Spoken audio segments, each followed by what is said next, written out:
सभी को Akshay room classes में स्वागत है। अब आशा करता हूँ कि जैसा पहले वीडियो गया होगा, आपको आई होप समझ में आया होगा। तो अब उसी कड़ी में हम लोग आगे की ओर बढ़ते हैं और आज से जो मेन टॉपिक हम लोग का स्टार्ट होगा, वो चैप्टर से रिलेटेड होगा और इसको ध्यान से देखिएगा। ये जो सीरीज़ है आपको कंटिन्यू मिलेगा और ये जो समझाने की मेरी विधि है, ठीक है? बहुत सारे लोगों का मेहनत है और ये मैं ज़्यादा बोलूँगा नहीं, आप लोग स्वतः ही देखिए और आगे की ओर अगर कुछ भी कमी हो तो कृपया कमेंट करना ना भूलें। मेनली सिर्फ़ कमेंट, आपका कमेंट ही मेरे लिए सब कुछ है। तो आज पहले हम लोग देखते हैं, चैप्टर को स्टार्ट करते हैं। तो चैप्टर स्टार्ट करने में पहला क्या है चैप्टर का नाम? पुष्पी पादपों में लैंगिक जनन, ठीक है? अब पहले आपको सामने एक फिगर दिख रहा होगा, तो इस फिगर में कुछ-कुछ कंपोनेंट है, वो ध्यान से देख लीजिए। अगर मेरे पास अभी चूँकि फुल नहीं है, मैं सोच रहा था कि फुल मेरे पास होता तो और समझाने में अच्छा लगता, लेकिन चूँकि फुल नहीं है, फिर भी समझ लीजिए फिगर के अकॉर्डिंग।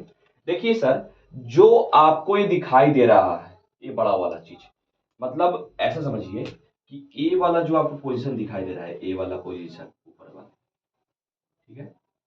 ये वाला जो पोज़ीशन दिखाई दे रहा है, इसको बोलते हैं दल। क्या बोलते हैं? दल। ठीक है? जो दिखाई नहीं दे रहा है यहाँ से, चलिए ना थोड़ा-सा आपके लिए कर ही देते हैं। ये जो आपको दिखाई दे रहा है सर, इसी को हम लोग क्या बोलते हैं? दल। क्या बोलते हैं? जिसको अभी मैंने लाल कलर से ड्रॉ किया है, इसी को बोलते हैं हम लोग दल। ठीक है? ये है दल। ये देखने में होते हैं रंगीन। कैसे होते हैं सर? देखने में होते हैं रंगीन। ठीक है? इसको हम लोग बोलते हैं कि ये दल है। ठीक है सर? और इन्हीं के में एक पंखुड़ी होते हैं, 2, 3, ठीक है? तो कुछ पंखुड़ियाँ क्या होती है कि आपस में सटी हुई होती हैं और कुछ पंखुड़ियाँ क्या होती हैं कि आपस में जॉइंट होती हैं। 2 प्रकार की पंखुड़ियाँ होती है सर। तो कुछ पंखुड़ियाँ क्या होती है सटी होती हैं, मतलब नि उनको नीचे से हम लोग अलग करेंगे और कुछ पंखुड़ियाँ क्या होती है कि सिर्फ़ एक-दूसरे के ऊपर चढ़ी हुई होती है। ठीक है? अब देखिए सर, ये है दलपुंज जो रंगीन होते हैं। बाह्य दलपुंज, बाह्य दलपुंज मतलब ये वाला पोर्शन जो आपको ये दिख रहा है ना सर, ये देखिए ध्यान से। ये वाला पोर्शन, ठीक है? ये वाला पोर्शन और इधर भी ये वाला पोर्शन। ये जो आपको दिख रहा है, इसको बोलते हैं बाह्य दल।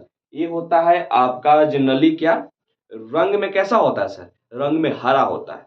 तो जितने भी बाह्य दल दिखाई देंगे, कहीं-कहीं बाह्य दलपुंज भी बोलते हैं। तो ये जो रंगीन दिखाई देंगे, वो होंगे दलपुंज और जो हरे दिखाई देंगे, वो होंगे आपका बाह्य दलपुंज। ठीक है सर? अब इसमें हम लोग क्या है कि ये जो होते हैं, इसको बोलते हैं हम लोग स्टिग्मा। क्या बोलते हैं सर? इस पोजीशन को बोलते हैं हम लोग स्टिग्मा। स्टिग्मा मतलब होता है वर्तिकाग्र, ठीक है? इनका जो कलर होता है, अगर गुड़हल में देखिएगा तो आपको रेड दिखाई देंगे या मान लीजिए कि एक तरह से गुलाबी ही होते हैं वो और संख्या में कितने होते हैं सर? 5।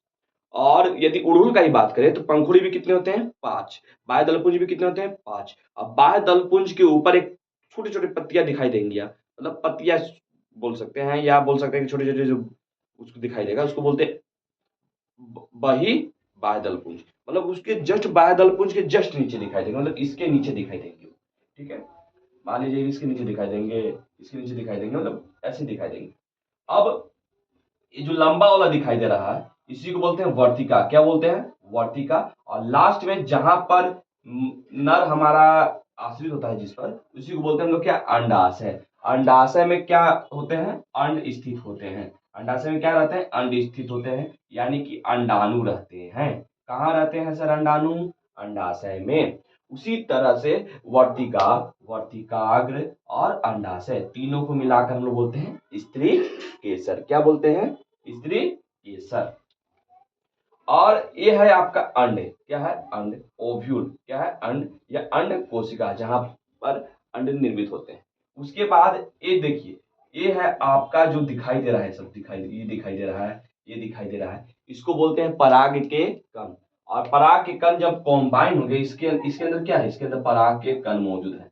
इसके अंदर क्या है? बहुत सारे पराग के कण मौजूद है। ये चूंकि ग्रुपिंग में है इसलिए इसको क्या बोला जा रहा है? पराग कोष। क्या बोला जा रहा है? पराग कोष। अब पराग कोष जो पतला वाला लंबा लगा रहता है ना, जैसे ही आप क्या करिएगा, गुड़हल के जब स्टिग्मा के जब अंदर खोलिएगा, तो अंदर खोलने के बाद एक पतला सा आपका पाइप नुमा दिखाई देगा और वो चिपचिपे होंगे। पाइप नुमा दिखाई देगा और चिपचिपे होंगे। तो जो चिपचिपे होंगे और जो पाइप नुमा लंबा दिखाई देगा, जो फ्लेक्सिबल हो जाएगा, ठीक है, उसी को हम लोग क्या बोलते हैं? उपंतु या फिलामेंट। क्या बोलते हैं? फिलामेंट। और इन दोनों की कॉम्बिनेशन को सर, इन दोनों के कॉम्बिनेशन को हम बोलते हैं पुंकेसर। क्या बोलते हैं? पुंकेसर। अब ये था था फिगर, और फिगर के अकॉर्डिंग सर देख लीजिए ध्यान से। आई होप समझ में आया होगा। फिगर को एक बार फिर से हम समझाएंगे, ऐसा अगर आपको लगेगा तो। और फिगर बार बार आएगा, अभी तो मान लीजिए ऐसे अगर फूल मेरे पास आ जाएगा तो नेक्स्ट क्लास में मैं फूल के साथ समझा दूंगा। अगला क्या है सर, पुष्प क्या है? देखिए पुष्प मतलब एक मतलब फ्लो, इसके अंदर कंपोनेंट फ्लो करते रहते हैं। क्या करते हैं? फ्लो करते रहते हैं। वो कैसे फॉर्म में होते हैं सर? लिक्विड फॉर्म में होते हैं। अच्छा, लिक्विड में भी कैसे फॉर्म में होते हैं? तो वो ना ऐसे फॉर्म में होते हैं कि ना वो सॉलिड होते हैं ना वो लिक्विड होते हैं, वो दोनों के बीच में होते हैं। ठीक है, क्या होते हैं? ना सॉलिड होते हैं ना लिक्विड होते हैं। जैसे समझिए कि चीनी की चाशनी देखे है ना, वैसे ही सेम टू सेम। ये इनका यूनिवर्स जो होता है वो जल पर ही निर्भर करता है। मतलब कुल मिला के यदि कोई प्लांट या कोई भी फ्लावर डेवलप हो रहे हैं, इस पर सबसे ज्यादा अगर अहम रोल है वहाँ का सराउंडिंग का है, वहाँ का इन्वायरमेंट का है, वहाँ का जल का स्रोत का है, वहाँ की मिट्टी का है। ठीक है, अब पुष्प के बारे में यदि हम लोग देखें तो पुष्प क्या है? पुष्प एक रूपांतरित प्ररोह है। प्ररोह मतलब क्या होता है? पुष्प एक विकसित भाग होता है। क्या भाग होता है? पुष्प एक विकसित भाग होता है जो पौधों के जनन के लिए कार्य करता है। मतलब पौधों में यदि जो जनन की क्रियाएं होती हैं यदि संपन्न होती है तो उसमें सबसे ज्यादा अहम रोल किनका होता है? पुष्प का। ठीक है, यह पत्ती के कक्ष से निकलती है, मतलब जहां पत्ती होते हैं ना उसी के कक्ष से निकलती है पुष्प। यानी कि पत्ती अगर नहीं है, पत्तियों के बीच में से ये पुष्प का क्या होता है? विकसित होता है। ठीक है, अब देखिए कि अगर जिस पुष्प में प्राय एक वृंत मतलब सर क्या होता है? देखिए यहाँ एक वर्ड आपको दिखाई दे रहा होगा, वृंत। वृंत मतलब होता है सर डंठल। क्या होता है? वृंत मतलब होता है डंठल। यदि पुष्प में प्राय एक वृंत होंगे तो उनको डंठल, वो अगर होंगे तो उसको पुष्प वृंत बोलेंगे।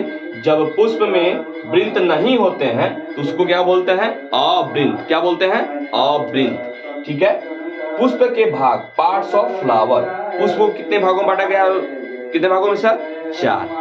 बाह्य पुंज, अभी हम लोग देखें बाह्य पुंज क्या है। ठीक है, ये जो हरा वाला था उसको बाह्य पुंज बोलते हैं, जो रंगीन वाला था उसको बोलते हैं हम लोग दल पुंज। यानी कि इंग्लिश में बाह्य पुंज को कैलेक्स, दल पुंज को कोरोला, और पुमंग, ये जो पुरुष को डिनोट करते हैं, ठीक है, इसको बोलते हैं पुमंग एंड्रोसियम, और जो स्त्री को डिनोट करते हैं उसको बोलते हैं जायांग जाइनोसियम। तो ये जो है पुष्प के कितने पार्ट्स हैं? 4। सभी को हम लोग पारी पारी से अध्ययन करेंगे। और यदि जो मैंने आज समझाया यदि आपको अच्छे समझ में आए तो मेरे चैनल को सब्सक्राइब करें और शेयर करें ताकि लोग और भी जुड़े। और यदि अच्छा ना लगे तो कमेंट करना ना भूलें। ठीक है, कमेंट करना आपका अधिकार है और आप कमेंट करिएगा ताकि हमें और मोटिवेट हो।